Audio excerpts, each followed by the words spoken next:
আপনাদের সাথে এটা আমার প্রথম দেখা না। যখন দায়িত্ব ছিলাম আপনাদের এখানে এসেছিলাম, কাউনিয়ায় এসেছিলাম, পীরগাছায় এসেছিলাম। আপনারা জানেন আগামী 12 ফেব্রুয়ারি বাংলাদেশের ইতিহাস পরিবর্তনকারী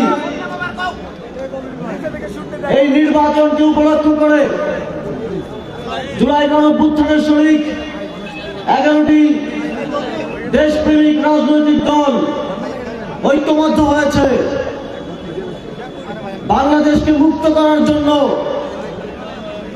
ফ্যাসিবাদকে চিরতরে বিদায় করার জন্য, আপনাদেরকে সুশাসন নিশ্চিত করার জন্য, 1400 শহীদের জীবনের বিনিময়ে যেই সংস্কার প্রক্রিয়া শুরু হয়েছে তা বাস্তবায়ন করার জন্য, বাংলাদেশের স্বাধীনতা সার্বভৌমত্বের দিকে যাতে কোনো পরাশক্তি চোখ তুলে না তাকাতে পারে তা নিশ্চিত করার জন্য 11টি দল ঐক্যবদ্ধ হয়েছে।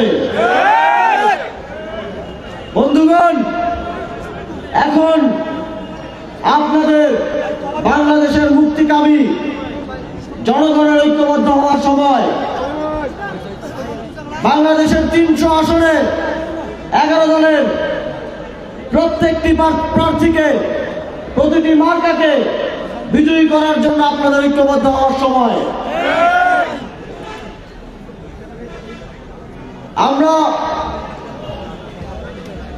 11 দলীয়